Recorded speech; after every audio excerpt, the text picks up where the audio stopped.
TPCC working president Jaggareddy ఆసక్తికర వ్యాఖ్యలు చేశారు. వచ్చే ఎన్నికల్లో బీఆర్ఎస్ మళ్లీ అధికారంలోకి రాదన్నారు.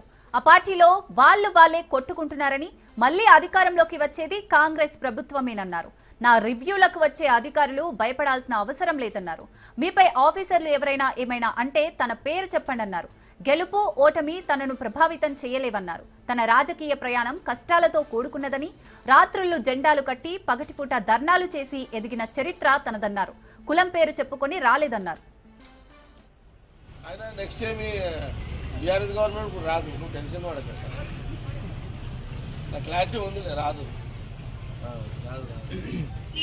వచ్చేటాడు ఆల్వాలే కొట్లాడుతున్నాను, గవర్నమెంట్ రాదు. ఓకే, ఎందుకంటే నా రాజకీయ ప్రయాణము కష్టంతో కూడుకున్న ప్రయాణం. నేను కులం పేరు మీదనో కులంతో వచ్చిన నాయకుడు కాదు.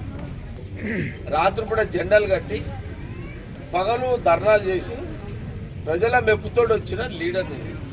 చాలా మంది కులాల పేరు మీద వస్తారు, వస్తారు, అట్లా ఇట్లా వస్తారు, కానీ నాది ఆ పుట్టుక కానే కాదు నాది.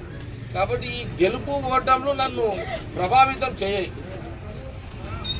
ఇది గెలవంగానే నేను తోపాన్ని ఎగిసిపడేది లేదు, నేను ఉబ్బిపోను ఓడిపోయినా అని ఇంట్లో వండేది లేదు. నేను మొన్ననే చెప్తే, అరే నాయన ఇంకా 10 ఏళ్ళు నేను పోటీ కూడా చేయాలని కూడా చెప్పిన.